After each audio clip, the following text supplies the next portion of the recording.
Well, good morning. How are you all today? And welcome to Integrative Preparedness. I'm Steve Smith.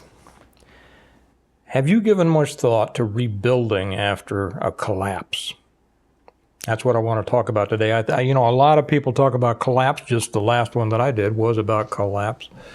And it's important to think about that. But even more important than that, I think, is talking about and thinking about and planning for the rebuilding after a collapse. So we're going to get into that. Before we get to that, I have a couple of cool things to share with you, especially our regular members and our patrons over on Patreon, the Stonemonters, everybody. If you're new to us here, this is kind of a special channel, to be honest. This is not a try to frighten you channel. This is a positive channel, a building channel. It's a channel that I think is special, not because of me, but because of the people, about the members, our subscribers and our patrons. We just have an exceptional group of people, and it's what makes me so interested, and I look forward to making these videos every day because of the people. Well, so if you're a person like us, if you're our kind of people, you're going to enjoy this. And if you're not, there are, a myriad of other channels you can go to. But this is kind of what we're about before we talk about rebuilding, and that's going to be important. I think you'll want to hear that. I went to the post office yesterday to mail off a bunch of mugs. I'm going to say something else about that in just a second. And as I did that, I checked our post office box. There was a key in there. It says go to a locker. I went to the locker, and therein was a box that I brought home. It wasn't ticking, so I felt fairly sure that I could open it, and I did with well, anyway, I did, and in it was just one of the coolest things I have ever received. Should I show it to you now, or should I read the letter that comes with it? Let me read the letter first, okay? And then I'll show you. No. Let me show you this. I love the mugs that we're sending out, but let me show you this. You see that? It's the pine tree of Stonemont, where life is good. You turn it around, it's got the Bible axe and rifles, the bar we call them, Stonemont.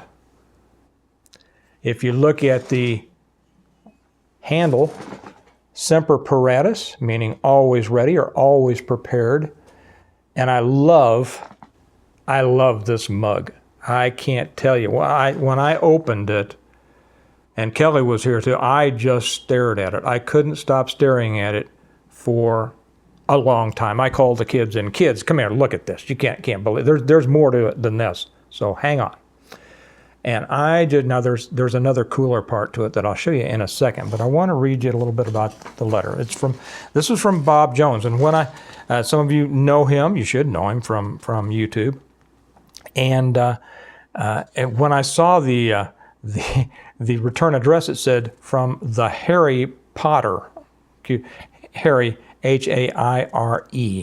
And I said, well, he must do something to do with pottery or something. That's a cute. Well, anyway, it says, Dear Stephen, ever since I saw you weeding the weenies a couple months ago, if you don't know what that means, I would occasionally, it's not against you all, I would occasionally have somebody come on and complain and just rant and rave about how horrible it was the way that I slurped and gulped my coffee, and how I just put them off. They were never going to watch me again.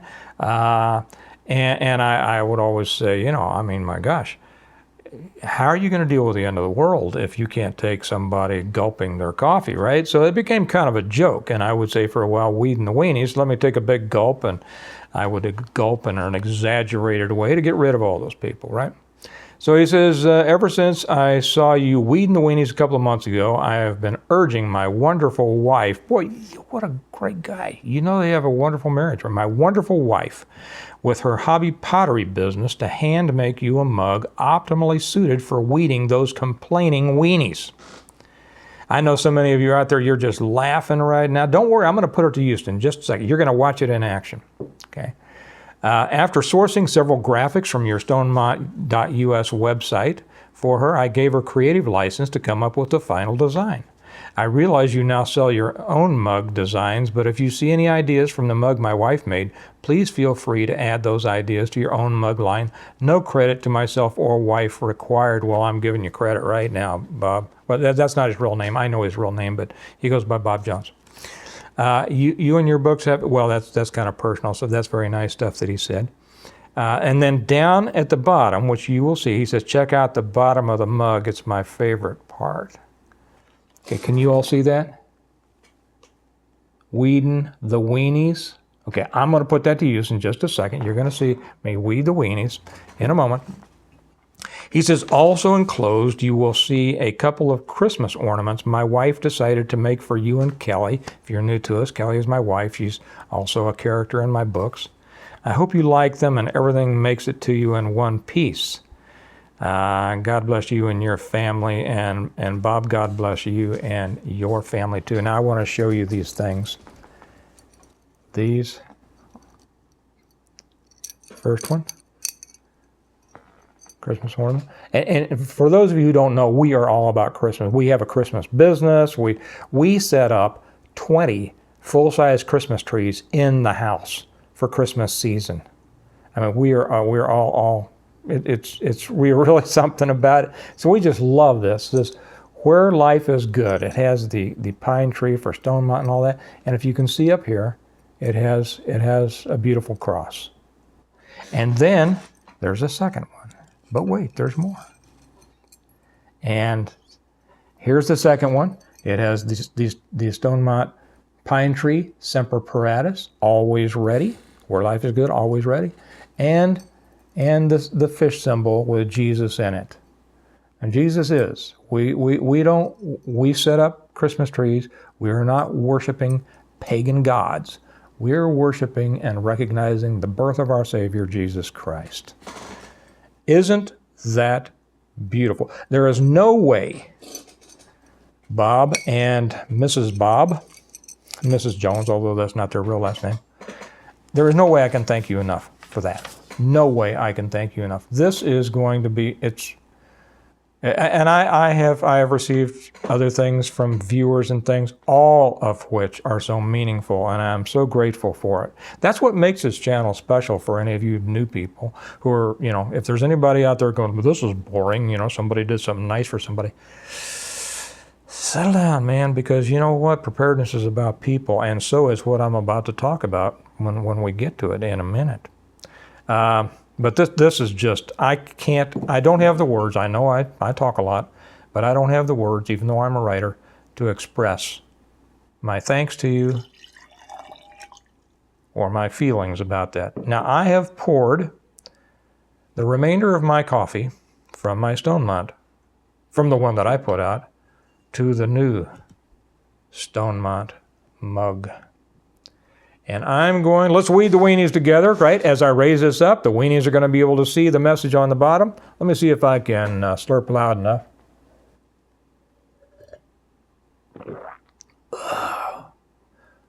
I think it tastes even better out of this one. My gracious.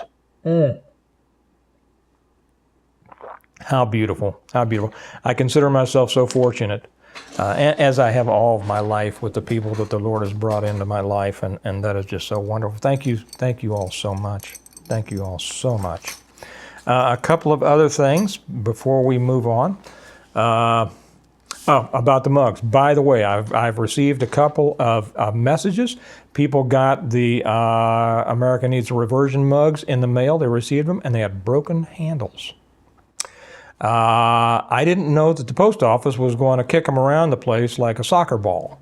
So I have, if you have any problem with that, send me a message if you're on Patreon. Let me know about it. We're going to replace them right away. If you're not, you can email me at integrativepreparedness@gmail.com. Now, I have been remiss. Our businesses have just been exploding. We have a number of businesses. They've all been exploding. The channels, the businesses, all this, and we're coming into our big Christmas season here pretty soon. And I have missed a few emails. It was my fault. I just didn't see them amongst all the other stuff that comes in your emails, you know. I did see them today, and I'm so sorry. I apologize. I'll be better at that. And let me know. Okay, so I've already gotten back to them. If you ever receive anything from me that's not right, you let me know, because we make it good. I have suspended shipping until day after tomorrow because I've ordered stronger shipping boxes. If they're going to throw this stuff around like this, I'll need to put them in stronger boxes. So we're going to hold off till we get those. Should be a couple of days. They say they're going to be here day after tomorrow, and then we'll ship out all the replacements and all of these that were all ready to go. But now we're going to have to repackage these so that they're a little bit safer from the postal people. Okay, if there's anybody out there who works at the post office, I'm sure that you're much better than that. So anyway, the next thing after that, Mark Harrison, if you are with us on Patreon, you know Mark. He contributes quite a bit. He sent me a message. Actually, he sent me an email too, but a message. And he says, hey, have you ever thought about having a get-together? He says, I think a lot of us would enjoy, you know, we could travel from, you know, wherever around to meet somewhere at a central location. And I know we have people all over the place. We have people all over the country. I know you guys in Europe and Australia and New Zealand, you're not going to come because it'd just be a day-long thing. He says, have you ever thought about, you know, having a get-together where we could all come and meet and kind of, you know, meet you, you can meet us and talk and chat and all that. And I have. And I had even talked about it with a few people a few of our viewers and our members who are around here, who I have met personally, and we have discussed that. I think that would be a great idea. So I'm going to put that on my list of things to take a look at. Let me know what you think about that. I'd love to know. Well, you know, just whatever you think. You like the idea, you don't like the idea. Where would you be coming from? Would there be a time of year that you think would be better than any other? Let me know about that. And Mark, thank you for that. And I answered a little bit more in my email to you as well. The last thing before we get to this, I want to send out prayers and condolences to Karen and Richard. They've experienced a great personal loss recently. Let me put on my pastor's cap for just a second. Although it shouldn't be just a pastor's cap, it should be what we all know. Life can bring us horrible pain. Pain that is so deep and so hard that it seems like it's unbearable. In those times, we need to realize, and when it's the loss of a loved one, it's important for us to remember that that loved one is now in the perfect love and peace of God. They will never again experience a moment of fear, of pain, of sorrow, of worry, that their days through eternity and now their eternal life will be joy, the full joy of being in the presence of God. The pain is ours, and we know that. And I'm going to invite any of you who are of a mind, please put Karen and Richard in your prayers.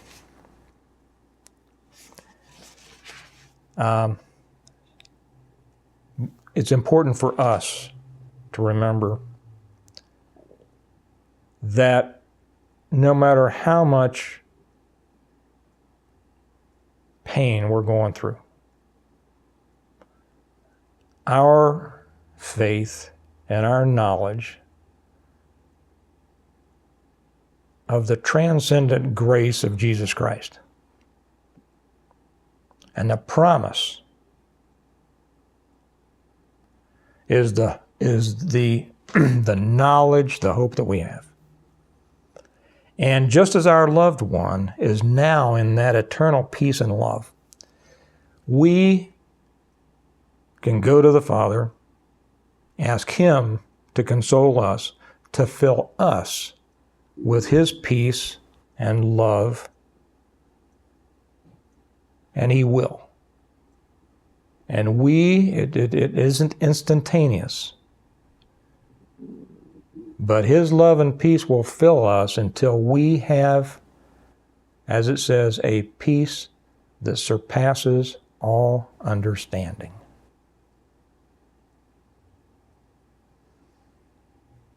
God's will is perfect. It's not always as we would wish, but no matter where we find ourselves in life, He has a perfect path for us if we follow Him. Okay? Okay. So prayers to Karen and Richard. May God bless you and keep you and give you peace. Okay, now,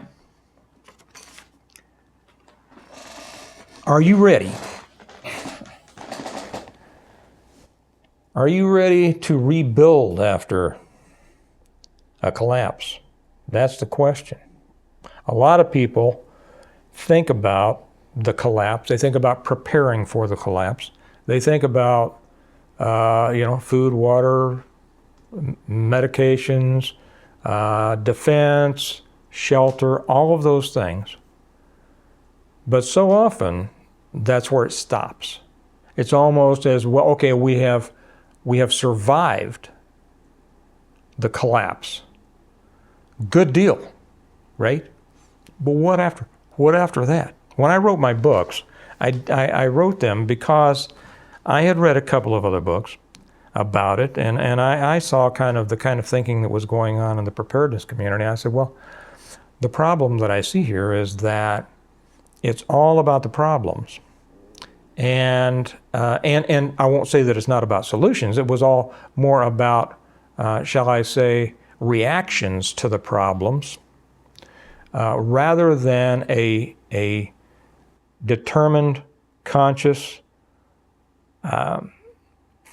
plan to rebuild. And really, the rebuilding should start soon after a collapse. It can't just be the survival of it. And if you ask, well, what kind of have people been through collapse and rebuilt? Well, yes. I mean, history is replete with examples about a people, a group of people, a nation or whatever, that have rebuilt after a collapse. Hang on half a second. I want to say hi to my son who just walked in. I'll be right back with you.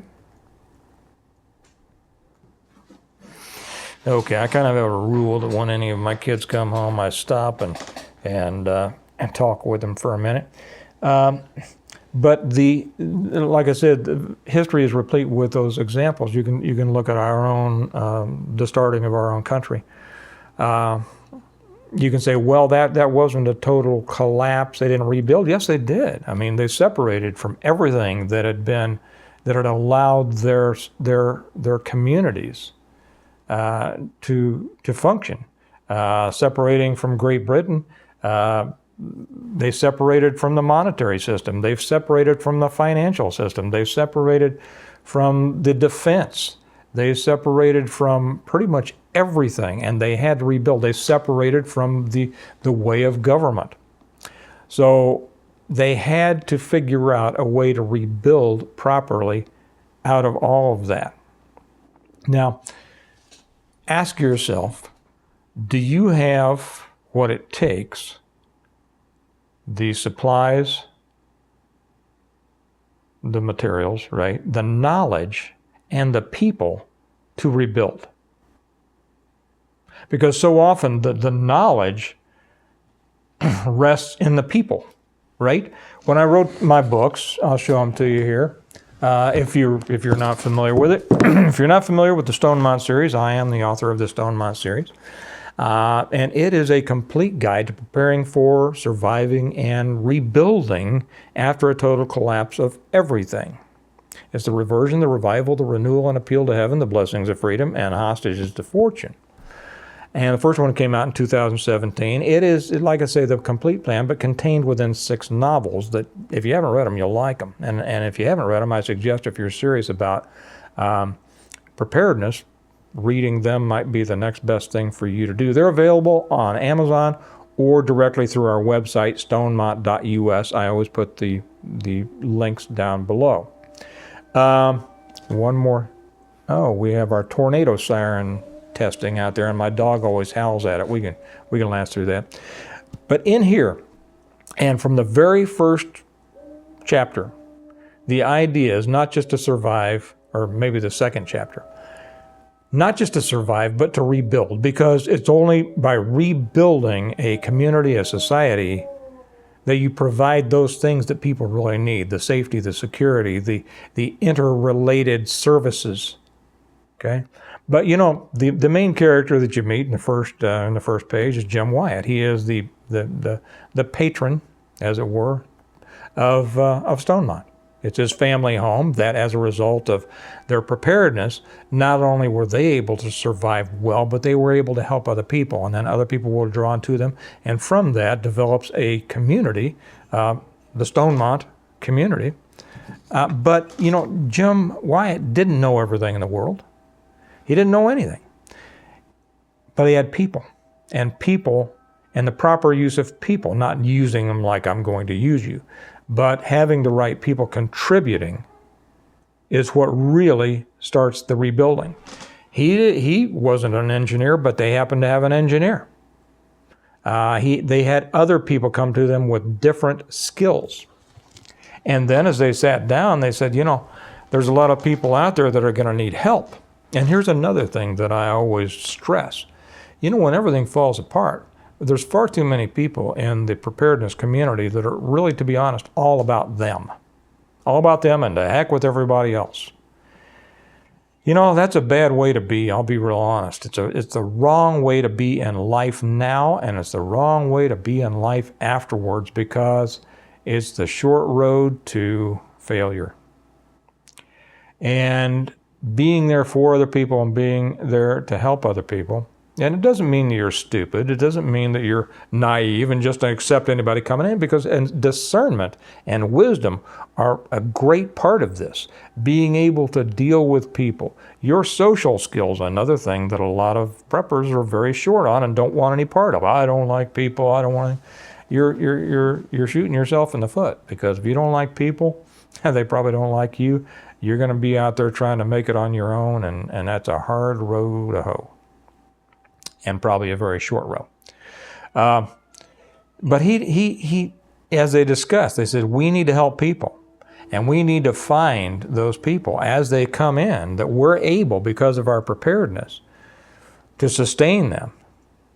You know, and they put a hierarchy on it. First off, unaccompanied children, and then families with children, and then single people. But as people come in, you're going to find people with different skills and different knowledge bases, and those are the people who are going to be able to come together and work together to build back, I'm not going to use Sloppy Joe's term, to build back a community and a society worth living in. So the real lesson here is that it's not just about surviving, because without rebuilding, you're pretty much staying on an animalistic level. The Old West, where everything's a threat, where everything, you know, I mean, you're out there, the lone person in the wagon or on the horse or whatever, just scared of the whole world around you. And probably not up to meeting the challenges or rebuilding anything that would make life more comfortable. And you know, there's nothing wrong with life being comfortable. You know, that's another thing that we get. I hear too much in the preparedness world, to be honest. Well, those people just like their comfort, and they couldn't make it if you know, if it was hard, you know, blah blah. Yeah, I think you're wrong in that, you know. I've lived very rough and but I enjoy the comforts that I work for. And most people do. Okay. And it takes more than just one person or one family to do that. It takes, and I'm not going to use Hillary's term either, it takes a community to bring those thoughts, those intellects, those skills, those abilities together to recreate something that's worth living in. So think about that. Excuse me, I'm going to take another sip out of this beautiful mug. Think about that. Are you just thinking about surviving? Are you just preparing to survive? Now you should. I mean, you should better than not preparing to survive, right? But that can't be your end goal. And I'm speaking particularly to the newer people, the people who are newer getting into preparedness. Don't make that your end goal. Make that a stepping stone towards the real goal, the long-term goal of rebuilding a life after whatever kind of collapse, rebuilding a community that is going to be conducive to a quality of life that you want your family, your kids, your grandkids to experience. And I know that a lot of people, and particularly if you're not with us on Patreon, I do encourage you to come to Patreon. I put the link down below, as I do the links for Amazon and to get my books and the mugs and stuff on our website, stonemont.us. But if you're not with us on Patreon, there is so much information over there in addition to what I put over there. We just have a super smart bunch of people who are not the kind that they don't try to outsmart each other. They're not they're not argumentative. It's really unlike most places. They're there to help, and they put out so much good information that will help. They even help each other, and they are very experienced in preparedness. Many of these people, very experienced, and they still learn from each other, and I learn from them, and you can learn from them. And if you have a question that you put up over there, they are going to do their best to answer that question, or I will, in a spirit of cooperation and support. Not like well, don't you know any, and I see that other places. I can't stand it. We don't have that. We don't have that on this channel or the Patreon channel. So if you're not with us, come on over. I invite you. It's only $1 a month, unless you want to listen to me read the Audible. Oh, by the way, on the Audible, we're up to about, let's see, I'm going to do one after I get off here. We're up about part 24, I think, of the reversion, where I'm reading the Audible of the first book. And when I get done with that, then I'll start with the second book and the third and the fourth and all that. And that you can get to that if you go up to the Stonemont level. It's just the next level up. So anyway, think about that. Think about that. Don't just prepare to survive. Prepare to rebuild, regardless of what it may come. We all have different ideas of what the kind of collapse may be coming, but whatever it is, do everything you can to be in a position to be able to rebuild after that. And so central to that is people. Okay? So think about that. Bob and Mrs. Jones, can't thank you enough. I love this more than I'll ever be able to tell you. If you ever have an order from me that something isn't right, get a hold of me right away, because I make it right. Let me know what you think about Mark Harrison's idea about a get-together. And prayers for Karen and Richard.